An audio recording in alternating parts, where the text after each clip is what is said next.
Third time is a charm. The boys are back. Desire to Inspire, your mama's favorite podcast. Dylan, I'm glad that echo's gone because now we can get a guys. We've podcast. Literally been podcasting for 40 minutes right now. We have nothing to show for it. Nothing. But it's all right. We're figuring it out because what you guys wouldn't hear is what I wouldn't restate from the other two. So I'm going to elaborate that our sponsor. Actually, you know what? Let me step back a little bit and let me give the people what they need to hear. Because I don't know if people have seen it yet, but the DTI image is improving. The quality's improving. That's what you were talking about earlier, bro. I was like, what the fuck are you talking about? We weren't even on the same page. Now I got it. The material's improving. And just like the excitement and things around what we're doing are finally starting to show light. And we've been able to have conversations with people that are going to be coming into the Inspired. I have a call here at 4:00 with somebody that I'm going to be talking to. We have other people that we want set up. So things. Yeah, I think I'll elaborate later. Yeah, there's a reason why I'm not bringing you into this one, but I will explain on it. But anyways, like things are improving. If you guys have seen it, our social media for our podcast, we changed it from just the DTI logo with a white background. We if you're listening to this, you see it. That's a fact. But not only that, but like our vision, I guess, for content and like our swim lanes, we're going to call them, that we want to be in, I think is finally like coming clear of what we want to create. And Dylan and I talked, off camera that we understand that we have one mission up top, but we understand that there's many different avenues to get to that one mission. And he might be better at certain areas than I am, and I might be better at certain areas than he is. And so if you guys haven't seen the video I posted this Monday, DTI Basics 100, the gist of it is like what makes me passionate. And what I found is that the habits that we lay out day to day are all different than everybody else. We all have different habits. We all have different patterns. We all have things that we do to feel good as us. And so I was sitting here one day and I'm like, why the fuck is this person having this problem? This person having all these different people that I'm talking to having all these different problems. And it's like, it really does get down to the fucking basics. And it's making sure that you're putting laundry away, you're vacuuming, you're cleaning up after dinner, your things have a place, your laundry's always done, your desk is organized, you have a place to work, like whatever the fuck it is. It sounds so basic that if I told Dylan, like, hey, bro, maybe you should start like doing your laundry and putting your clothes away right away. No, I'm just saying, like, if I told Dylan that, and he would be like, what are you talking about? He's like, that shit doesn't play a factor in my life. No, I'm actually talking shit because I actually do it right away. I was just talking shit. Oh, all right. But like, say you take your clothes out of the laundry basket, you throw them into the laundry basket on your floor, and then you get up the next morning. And I'm guessing if you don't put them away right away, you might be more of a like cluttered or less organized person. Just my thought. I know it fucks with my head when I don't put them away, and I feel like that's my OCD. But you leave all that stuff in a laundry basket. You get up the next morning, you shower, you go in your closet, you look for the shirt that you want to wear that you had in mind. You're like, fuck, I don't know where it's at. Then you start digging through other areas in your closet and you're like, oh, it's probably over here. So you go, and then next thing you know, you find out it's in your laundry basket and that shit is wrinkled as fuck because it's been sitting in there for a day or two. And so now you have to iron the shirt, which makes another step in the morning. And then you're running late making your coffee, and then you're running late getting to your car. And then all of a sudden you're hitting all these red lights. And like that little task is making you hit all of these things late. And the next thing you know, you start blaming everything and everyone. Oh my God, I hit every single red light on the way to work. Sorry, boss, I'm late. Oh my gosh, my coffee spilled on me. I'm just going to chalk this day up as a bad day. And it all stemmed because you weren't organized in some facet or area of your life. And so the DTI basics for me, and I'll let Dylan talk here soon because now I'm just rambling because I'm passionate about it. I'm excited about it. But the DTI Basics 100 is going to be a whole bunch of different habits. Some of them I do, some of them I don't do that I've taken from others and asked of others to share what's important to them. Do you have 100 already listed? Halfway there. Okay. I was just curious if you were already there or if now you're going to force yourself to come up with 100. No, I'm halfway there. And most of them that I have are things that I think of or things that I do that I'm not saying they're everyday things, but like monthly things that I do, whether it's washing your car or vacuuming certain things, whatever it is. So I now definitely do not do that monthly. That one's a problem for me. And so now through conversations that I have with people and being like transparent through social media forums or whatever it is, I'm going to try and fill the last 50 with things that other people do, because I think this will be a good exercise for me to grow, but also to help others start kind of recalibrating their brain and getting their life or their train back on the tracks, like I always allude to or talk about. No, I think it's good that you're finding this thing that you are passionate about, though. Like, just to go off of like how you were talking about us being in our different lanes.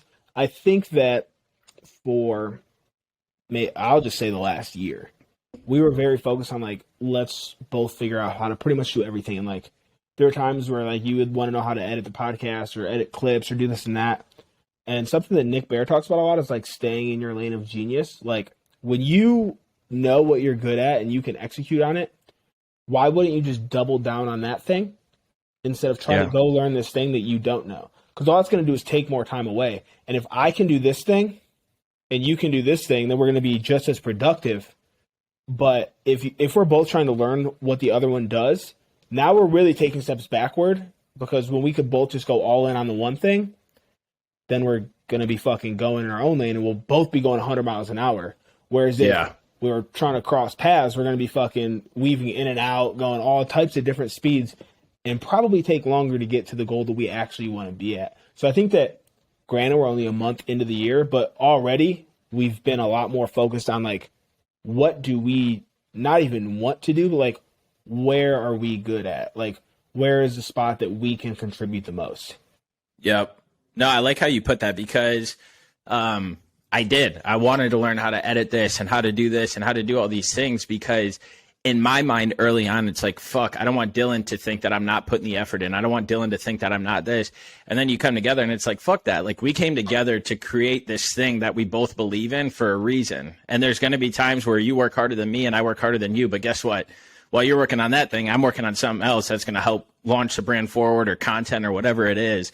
And so I feel like my passion, drive, and focus has taken leaps and bounds these last 3 or 4 weeks, just because I finally like put my foot down for myself and was like, I'm going to do these things because I'm passionate about it. And I know Dylan will agree with me, because they're going towards the overall mission. Right. And they're doing what we want in the end, and potentially putting out more pieces of content than we do now that are more tailored to specific things that I know are going to encompass this whole body of like rejuvenating people's lives and getting them back on track. I think it's definitely going to create more content. I mean, I think that probably our best meeting as a business was the one where you didn't know you were supposed to be working and we met for a few hours and then you had to jump onto a meeting for work. But I feel like we actually accomplished more in that time frame than probably any of our other meetings. Like, it was very focused. Like, we came in with an agenda and it's all been executed on since then. And now it's just like putting it into play, because now we have a much more unified look for the email list that we have to put into place. Yeah, I can't wait. We have like a framework of how we want to do multiple podcasts a week to help grow that platform. And it's like, we have all this different shit that we're working on, but like, once we can push it all out, it's going to be in a lot better shape. And it is going to be way more content with probably less work than we were doing last year. Because last year I feel like we were busting our asses, but kind of like spinning our wheels. It wasn't really going anywhere.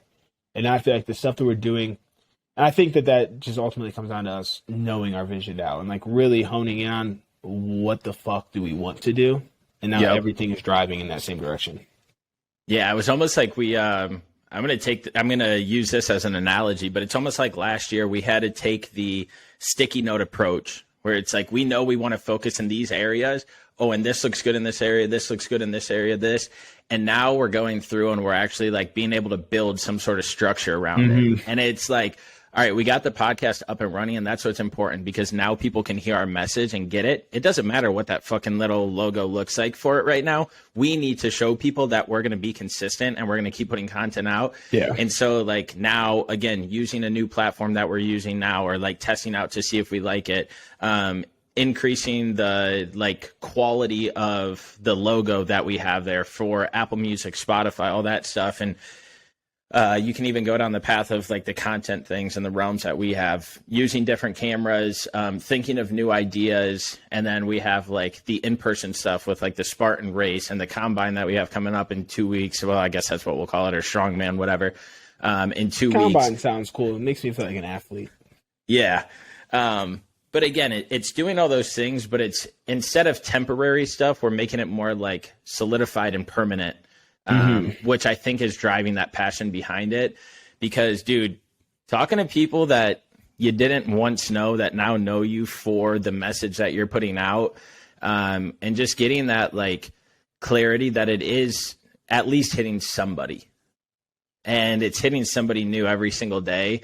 And it's really, really fucking cool. And I feel like I finally, like we talked about 2 weeks ago, I think it was, like finding your why. And I was telling you, like, you have this drive and this passion because you know what your purpose is. And so that's why sitting on the couch drives you crazy. Yeah. Because you're like, I could be working towards that.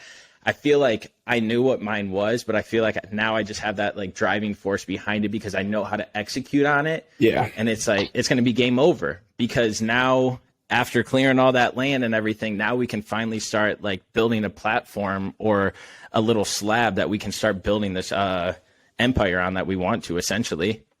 Yeah, I think, well, actually, we didn't talk really at all since the conversation we had yesterday with somebody who's coming to the Inspired. But that, I'm assuming, is what you're talking about when, like, it's talking to these people that we didn't know and, like, now they're understanding the vision. I feel like I don't even know if our friends and family understand our vision to the way that he did. Like, the things he was saying, and like, I'm like, okay, so there is other people like this out there. Like, yep, sure, our friends and our family support it. They can grasp pieces of it, but like hearing somebody who literally has no idea who we are. This is how he found us. This is how like we connected, was through the podcast, and that everything that we want DTI to be, he's talking about. And he's talking about like how his circle's small and how he doesn't have these people in his life, and he needs more people to help push him and just motivate him, but he's already grinding towards these things on his own. Like, he's already isolated himself, and he's done all this shit. It's like, okay, there is fucking people who understand, not only understand what we want to do, but they get it, and they're, like, doing it already. They're already taking the action on it. And now, the whole purpose of the Inspired is just for us to help people do this. And it's like, someone who already has this mentality, it's going to be so much easier for us to be like, all right, like, here's actionable steps. Because you don't have to worry about, are you going to take these steps?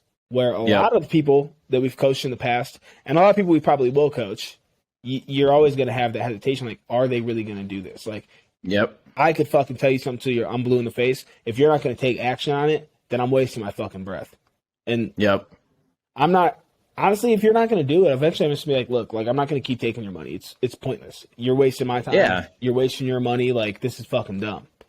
So seeing somebody who is going to take those steps as like the first person we've really met with in it has me really fucking fired up for the community. And I love what you said, and I don't even know if you like caught what you said, but you said something along the lines of they're going to join and help us build this. I love that you said help us just now on this call here. You said that. Yeah. And I love that you said that, because this isn't just a you and I thing. Like, okay, we might be like the leaders of the pack, but this is an us thing, bringing everyone together in order to achieve said goals that each individual has. So it's fucking cool, dude. And you nailed it spot on. I could talk to, I would say 100% of my like friends and family. I'd say 95% of my friends and family, and they unconsciously are bitching and complaining or stressing or talking about the things that we simply do to help people, or the things that we preach, or the things that we want to. But I don't think that we, in their eyes, they might have tuned in one or two times and was like, oh yeah, this is cool what they're doing. And I had like somebody reach out and tell me like, dude, I love the new like promo video for the new thing you're doing. It looks awesome. I actually have a few others that are like interested to like hear more now that we're like staying consistent with it, and they're seeing more stuff that's looking better, sounding better. And so we'll talk offline about that, but yeah, 100%. You have the support in the sense of like, people are like, oh yeah, go do it, that are close to you. But nobody is fully invested or like truly 100% supporting you in the sense of like watching the content, getting involved with the content or the mission or all of these things because they're like, oh yeah, Freddy's doing his thing. He's doing great. But it's like, do you know if I'm doing great? Like, are you reading these newsletters we're putting out that are fucking fire, bro? Mm-hmm. Like the things that we're doing. And so there's a few, actually there's probably a few handful of people that I just want to say, sign up for our newsletters and just start reading those. I think they'll help you a lot. But I want to wait until we fully implement the new email. Yeah. Because those intro emails that we got coming out and everything like that, it's a game changer, and it's going to truly align people with not only us, but DTI as a whole. Yeah, I agree. And to kind of go back to like 95% of people don't get, and I'll actually say it is 100%. 100% don't fully grasp the idea. They don't. Yep. They get it and they might support it, but they really don't. And so then we have like another group of people who they see what we're doing and they see like that this has been going on. I've probably been putting out motivational content, I'll just call it, for 3 or 4 years now, like very consistently, like just putting it out there. Like, and so I'll have people like literally reach out to me, text, DM, whatever it is, and literally be like, yo, send me some motivation, or like, give me a podcast for motivation, or give me this or give me that. And it's very one-sided affair. Like, when, first of all, you shouldn't have to ask for that type of shit. But second of all, like, when the fuck do you think that I wake up motivated every fucking day? Because I don't. So when are you going to send me some shit? Like, I'm over here having to motivate you and me? Get the fuck out of here, dude. It really, honestly, bro, it pisses me off. Because it's the same fucking people consistently. I shouldn't have to send you some kind of motivational video or fucking message once a week. That just tells me you got no fucking discipline and you have no drive in the first place. My motivation ain't going to do nothing but go in one ear and out the other, so what the fuck's the point? Yeah, that's it. It's what we harp on, is that these people that talk about what they want to change. And like, bro, in the beginning, fuck yeah. If you need me to send you a motivational quote every day, I'll send you one. But show me action behind that. I will. Show me action behind that. That you truly want this change, that you truly want something. Because again, you can talk till you're blue in the face that you want these things, but people are going to lose interest in helping you if you don't actually act upon them and actually put forth the effort to do or follow through with it. And that wraps us back up to the second fucking podcast we filmed today that we can't use, is holding yourself accountable. This one's the best one yet. Holding yourself accountable and following through with the things you're going to say. And I'm going to steal a little bit of yours and then you can go into your story, but doing the things that you're telling yourself, and that if you fall off a track for one instance, don't let that stumble into more throughout the day. And use your story, because I think this will tie in perfectly to like wrap up the things we were talking about on the first two. Yeah, so basically we're damn near a month in by the time this is airing of the new year. And statistically, between 3 and 4 weeks, that's when most people are going to fall off. And I think that a lot of people stumble, and rather than get back up and keep pushing, they just fall completely and say, fuck it, what's the point? And so what I was saying in one of the previous podcasts is that you have to have short-term memory with this shit. If your resolution was to get on a healthier diet, and you swing through McDonald's on your lunch break, and you get whatever you want. You fucking completely derail. You don't even try to make a healthier decision. Not that there's a lot of them there, but some things are better than others. But you don't even try. What most people are going to do is they're going to go home that night. They're going to be pissed at themselves that they now broke their resolution. And so they're going to eat some shit for dinner. They're going to eat some shit for dessert. And now they're fucking feeling miserable because what they've been doing for the last 3 weeks had them feeling really good. And this happens to the fucking best of us, dude. Like, I can still, like, I'll be so good and I'll be like, you know what? You've been fucking doing good. Go get something that you want. Like, if I'll be craving a burger or something, dude, never, not one time does that burger make me feel good. Like, if I go get a burger and fries, I feel like shit within minutes. And I'm like, okay, this is dumb. So if you do that after, especially like 3 weeks is enough time for your body to be like, okay, I feel good now. But if you throw 3 meals of shit on it, it's going to be horrible. When they're doing it because they feel like I fell off my resolution, but you did it. You made a mistake. You fucked up. You're human. Like, it's gonna happen. You're not never gonna have McDonald's again. That's not realistic. So, like, instead of letting yourself spiral out of control, say, okay, you know what? I made a mistake. I'm gonna eat healthy for dinner. If your resolution was to go to the gym, you miss a workout, shit happens. That's life. Don't miss two, because you miss two, it's gonna be a lot harder to go back. If I ever take 2 rest days in a row, dude, and I'm very fucking consistent and disciplined on the gym, I don't want to go the 3rd day either. Yep. You got to have short-term memory. You got to look at it as a long game, and you just got to suck it the fuck up. Yeah, and hold yourself accountable. I mean, you don't need somebody to do these things with, because guess what? That person isn't there when you're sitting on the couch beating yourself up. That person's not there when you look yourself in the mirror and you're disappointed. That person's not there when you're driving to work and you're in your head because you wish you could have done X, Y, and Z better.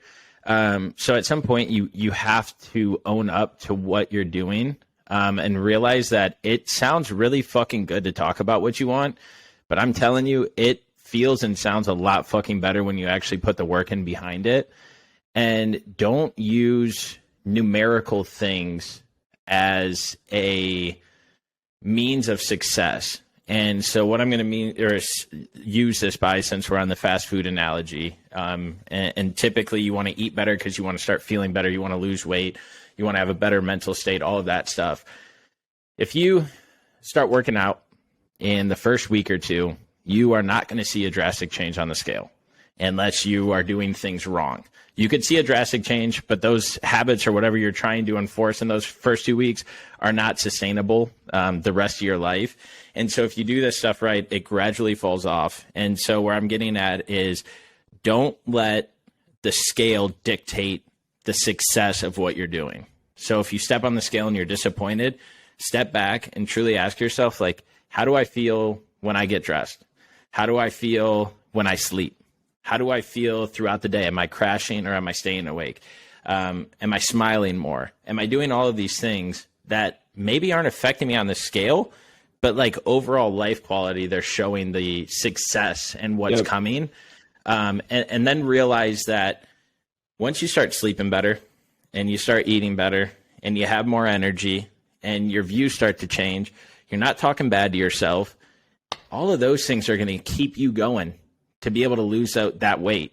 And so stick with it, because it took you a long time to put all that weight on. It's going to take you even longer to put it off and hold it off or keep it off. And so truly look at things from a whole picture, because we're programmed to look so narrow. I think it's called like system 1 and system 2 in your brain. System 1 is definitely you see a number on this. So it's like a sales tactic as well. System 1 is if somebody says, are you happy with your weight? You look at it and you're like, no, I fucking hate it. I want it to be lower. So you start working out for 3 weeks and you see the scale and it only moved 2 pounds. You instantly are like, fuck, I didn't make any progress. This sucks. I'm not doing it. System 2 would be like, okay, but what story is behind those 2 pounds? And then you start asking them, what's your energy like? What's your sleeping like? Are you crashing midday? Are you smiling more? All of those things.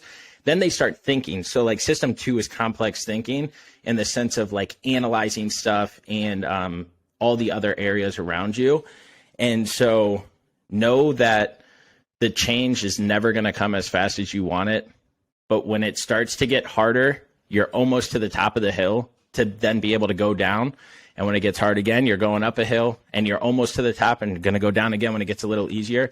And that's where you see progress. So the way you got to live your life is just putting those habits in place that Dylan's talking about, where if you fuck up once, don't fuck up twice. Don't fuck up 3 times, because then you're just going to spiral back down and get complacent.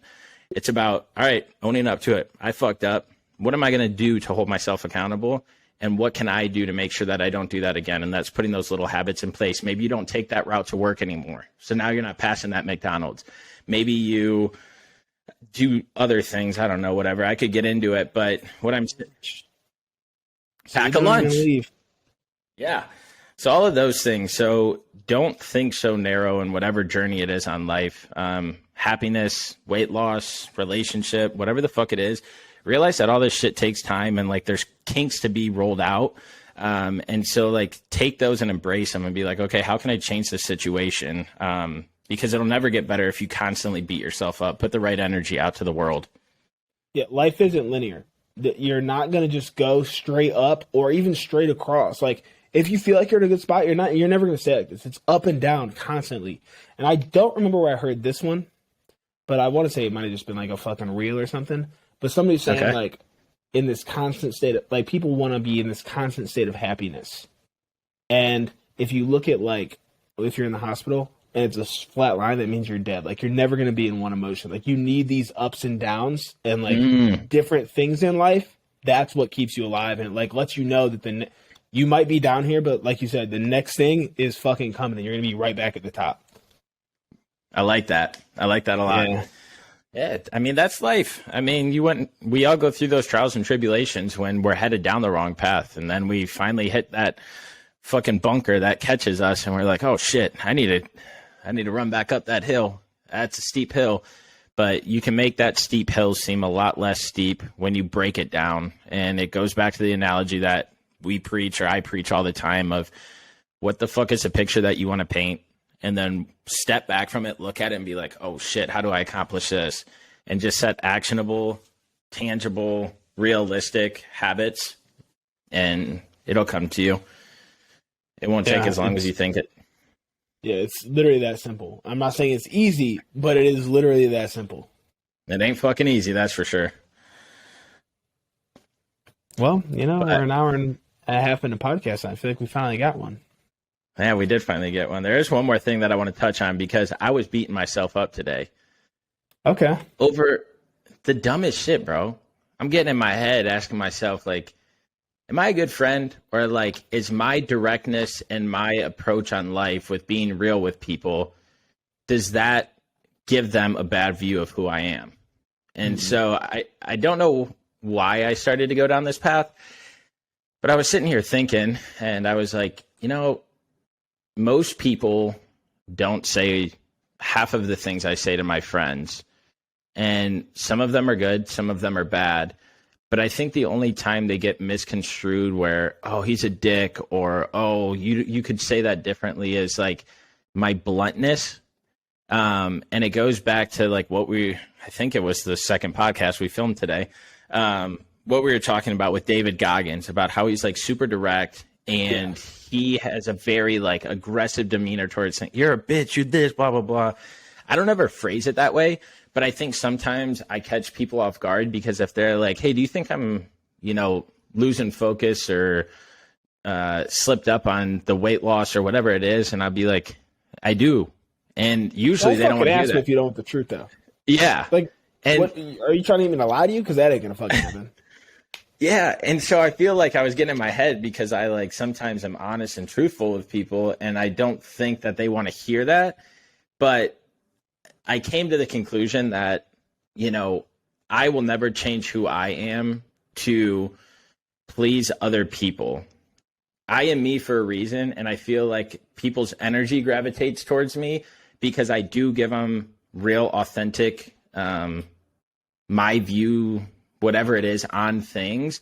And sometimes the conversations you have with people are a little bit harder than one might be able to handle in that instant. And then they sit back and they think on it, and they come back to you, and they're like, whether it's a day later or a week later or 2 months later, hey, I want to thank you, because I know that we got into a little argument about, that conversation we had, but it really got me back on track. And I truly do want to thank you for it. And a lot of times they won't even own up and thank you for it, which I don't need to thank you, but I don't want to be somebody. I want to be remembered at the end of the day for somebody that was always honest, was truthful, had the best intentions for everyone. And also that I know I can fuck up, but guess what? I'm going to learn from that and grow from that. And that's a promise that I'll always keep to myself, is that if I make mistakes, I will correct them by learning and taking people's advice, this and that. And so it was just it was weird. I had somebody close to me who they had somebody pass away, and it just made me realize how short life is. And so it kind of just got me questioning, am I doing what I'm supposed to be doing on this earth and making the right choices and decisions through the things I do, whether that's going out on the weekends and having like dinner and drinks with friends, or working late nights, or anything. And so I just was like kind of evaluating myself, because it's like, fuck, life could stop today. And like, would I be ready for that? Am I like truthful to who I am? And I started checking the boxes like, yes, I am this. Yes, I am this. Yes, I am this. And I was like, okay, if I believe in it and I'm working towards these things, then I shouldn't sit here and wonder like what people are thinking of me. Because I know that if I'm doing things with the right intent, even if it might hurt somebody's feelings, again, going back to like the weight loss thing, am I getting fat? I'm not going to say you're getting fat, but yeah, you fell off track. You got to get in the gym, like whatever it is, stuff like that. Not like, I don't even know what horrible example I could use. Like, should I kill somebody? Yeah, you should. Like, no. But it just like, it brought me back and started making me think about like all these people that have passed away in my life. And I'm like, did they do and live their truth? Did they get the things off of their chest that they needed to get off their chest with somebody that they might have gotten in a little argument with, or a bicker with, or something like that? And so I guess my message here, and the reason that I'm bringing this up, is because tomorrow's not promised. Today's not promised. And one thing my dad would always tell me is, today's the first day of the rest of your life. Make it count. And I think we all look over that and take it for granted. And so sit back and like truly evaluate, like, are you doing what you want to do in life? And this is what it boiled down to for me is, am I doing what I want to do in life? And is my purpose here being fulfilled? And through DTI and the excitement that we were sharing of like all the upgrades we're doing and changes and things like that, I'm like, yes, this is what I'm meant to do. And I was like, but I don't think I want to. And I tweeted this morning, and I think you liked it. Yeah, you actually commented on it. And that's when I made this statement.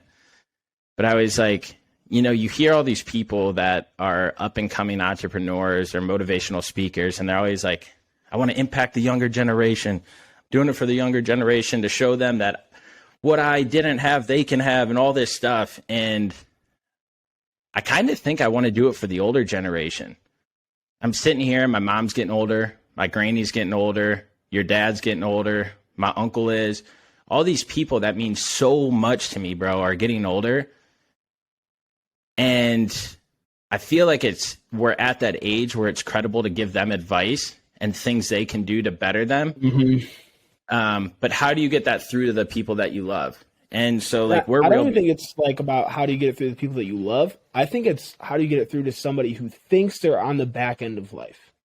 They, like, in their head, everything's over. I'm retired. My kids are grown. I'm on my way out. But like, you have so much fucking life left to live. Like, yeah. It's not like our parents are old. It's not like your uncle's like old. Like, you know what I mean? Like, these people have a lot of fucking life ahead of them. And like, a lot of life. Put it in cruise control now. You're doing not only yourself a disservice, you're doing the fucking world a disservice, because who knows what you could do that you're not even giving yourself the opportunity to do. Yep. Dude, I hate it. It's like, if I were to ask one of my uncles, your dad or somebody, hey, do this Spartan race with us.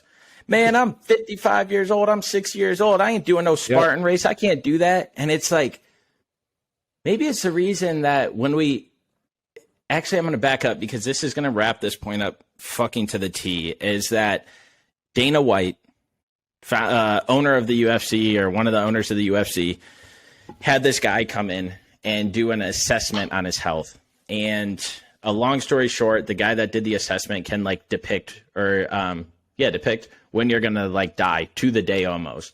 He used to be in the healthcare industry doing life insurance, all these things. I could get into it and go on forever, because and it's like, if you continue living the way you're living now, right? Correct. If you make no changes. Correct. Okay. And so I could go into this, super passionate about it. And I think that the articles and stories that Dana shares are insane. But he got this assessment done when he had COVID. And the guy's like, let me come over. I'll treat you. The COVID will be gone tomorrow. I probably shouldn't say the C word, but whatever. And so Dana's like, dude, there's no way that you can do this, but whatever, come over. I'll do anything. I feel like shit.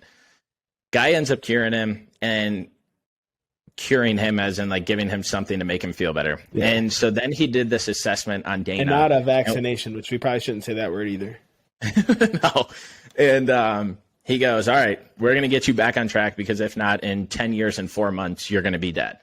Dana's like, what the fuck? And he started showing him all these different levels and going through these things. And 3 main things that he said that everybody needs to do is lay on a magnetic pad. Another way that you could do this is like walking barefoot, because none of us do this anymore, through like a field or whatever.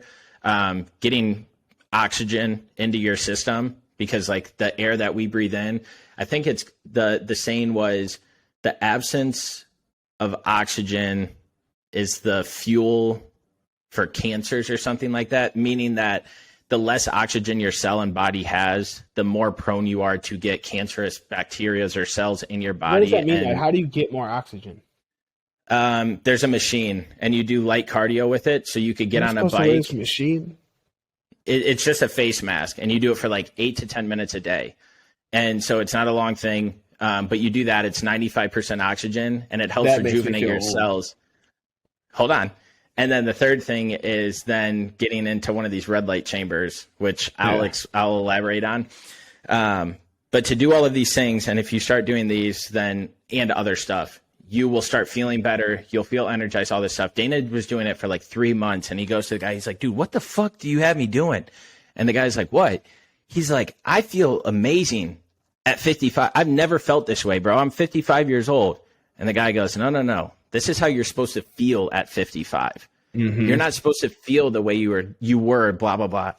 And it just got me thinking, and I'm like, bro, I want to impact the older generation. I want my mom to pick up my grandkids. I want my uncles to be able to come to my wedding and stand up, sit down, all this stuff. People don't realize that when we stop using our bodies, because look at it this way. Our parents, when we were born, raised us on the move all the time with us, chasing us, all this stuff. They're feeling good, whatever.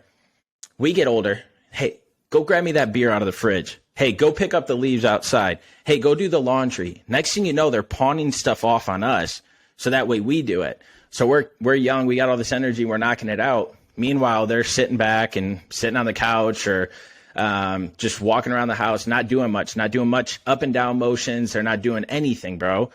And so as they get older, for instance, we'll just use your parents as an example, because now your brother has grandkids.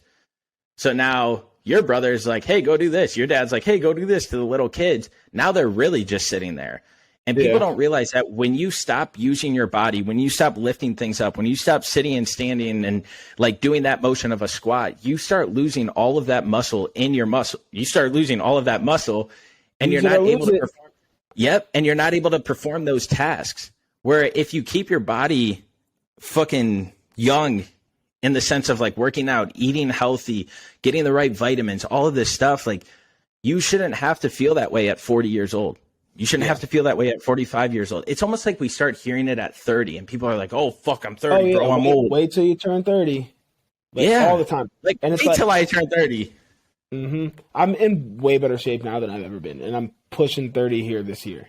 But like the thing is, people will be like, oh, I can't, or you shouldn't lift when you're this old because that's not good for your joints, or you shouldn't go run because of this.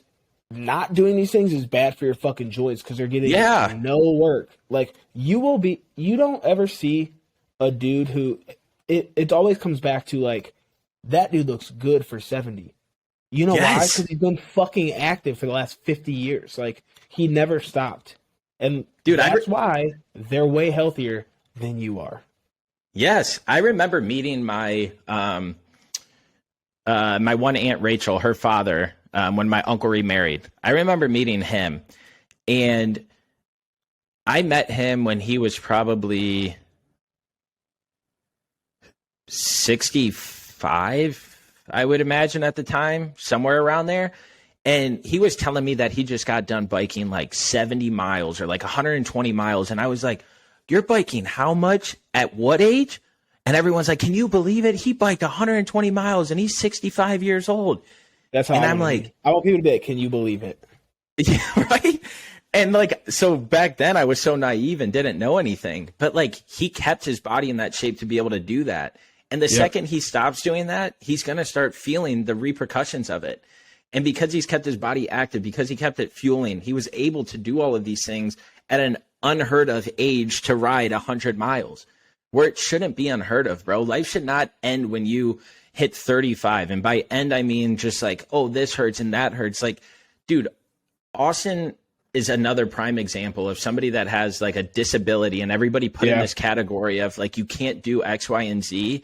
And he's proven the fucking world wrong, bro, because he's got this up here and in here. And he's like, I don't want to be that. I want to be better. I want to be healthier. And I'm going to do what they're telling me I can't do. I was supposed to be in braces. Fuck that. I'm not going to be. It's the same mindset, but it all shifts when we're older, bro, that we think that we're just superior and that our bodies aren't going to break down, even though we're going out to eat all the time, fucking drinking, not moving, like all this stuff that just like, it fucking kills me, because most people should not die as early as they die. No, and not even like die early, but they shouldn't have a poor quality of life for the last 10 to 15 years, which is sadly the way that most people live. Like, if you kept up on your health, you're probably going to live most of your life in good health. You're not going to be worried about it. And sure, it might suck in the moment. Like, you might not always want to go to the gym. You might not always want to eat healthy, but I promise you, you're going to feel a lot fucking better. And so the people who say I don't have time or I don't have money, that's fine. Because you're really not going to have time, and you're about to be paying a lot of fucking money for your medical bills when that time comes. So it's like, which you got to pick here. Like, what trade-off do you want? I know what I'm going to take. Yep. So I think I have a new vision. And the reason I brought all that up is because I think it's good to like show our vulnerability and be like, yeah, we fucking struggle at times too, just to like get past certain things. I struggle most times. Because when I heard that person passed away, it like kind of hit me, but like today it like really fucking hit me. And so I was sitting there and I just started questioning a whole bunch of shit. And I'm like, nope, we're not going to think that way. And then I started thinking like, why am I having these thoughts? And it came back to, because I don't want to be gone and not have people remember me for my why. I want people to know my why, so that way they can be like, yeah, Freddy preached all this stuff. And he was all of this stuff. He bettered me in X, Y, and Z way. He told me what I didn't want to hear. He this, he that. And so I was getting in my head, because I was like, am I a bad person for all this? And I was like, no, this is my why. I want to help people. I'm here to help people, and understand that through the process that I'm learning as well, developing, growing. And I might fuck up, but guess what? We're going to fucking get past it, and we're going to get better. And so I appreciate you letting me rant about that. But I think it's important to just like really zone in on life and figure out what your purpose is, and understand that not everybody's meant to make a business. Not everybody wants to be an entrepreneur. Not everybody wants to be a marathon runner, but figure out what your purpose is, so that way you can start moving towards it. It might be donating 30 minutes of your time at a food bank on the weekends because you want to help people. Like, whatever it is, it doesn't have to be something drastic, but just have something that you're working towards that brings you joy and happiness. Because before you know it, it's going to be too late. And I do not want anybody to get to that point where they have regrets because they didn't and they wish they did. Yeah, I definitely wouldn't beat yourself up about it. I don't think it makes you an asshole. For one, the person came to you and asked. I feel like I have a handful of people who I feel like I can go to and let them know when I notice things. But if you come to me and ask, you're getting the honest truth. And two, the only reason that they're going to get offended is because they know that there's truth in what you're telling them. They're never going to get offended if they know that's like, fuck that. That's not even true. You're not going to take offense to that if it's not true. So the only way someone's going to look at you as an asshole is if you're opening their eyes to something. So at the end of the day, you know, if you got to be an asshole so they can have that realization, then so be it. Yep. No, and I'll own that every day and be happy and proud of it. Because like you said, man, everybody needs to hear it. I need to hear it. I mean, there's been times you've checked me, not maybe like as forcefully, but like you've said things and I'm like, fuck, I do need to get my shit together. Lowe's told me, my mom, like all these people that are influential in my life. So we all do it to each other. It's just like how you articulate it. And sometimes I can just be a little podcast clips. So No, man, I'm excited. I'm going to go into what I explained about Dana White a little bit more. I've been doing the red light Yeah, I definitely therapy. want to get deeper on that. We could do like a whole I've episode been on that, honestly. Yeah, I've been doing the infrared sauna. I've been doing cold plunge. And so I told myself that this is the year that I'm going to start investing in me. I haven't went to the doctor. I won't lie to you guys. I can't tell you how long, probably like 12 years. Got a doctor's appointment next month. So from the inside out and what I consume and stuff like that, I'm going to have my days where I slip up because I want to, but we're going to start talking about that stuff because I think it's fun. It's fascinating. So there's definitely more to come. And like I said, there's a lot of excitement around DTI right now with the Inspired launching soon and us starting to bring that community together. So keep a lookout because we really are motivated to not only change the visual appearance for everybody, but that's also that way we can keep putting out better and better stuff to the point where we all meet up in person like we're doing for the Spartan race and shit like that to keep this thing moving and driving because we're not staying behind these screens for every fucking thing. We're getting out in the ruck of it. Yeah, I'm going to see you in like 2 weeks for the first time in a year, so I can't wait, baby. Let's just not have a repeat of those snap memories you were sending me because I do not want to look like that. No, Justin won't be here, so we'll be good. All right, cool. Awesome, brother. Well, I appreciate it. I'm glad this third one came out good. I'm excited for this year. I'm excited for us to keep moving in the direction we want to. And like I told you guys, live your why, find your why, and tell the people what they don't want to hear because, like Dylan said, you're essentially helping them and making them realize it. But yeah, if you care about them, do it. So have the desire to inspire. Always tell your mama we said hi. We'll talk to you next week. Peace.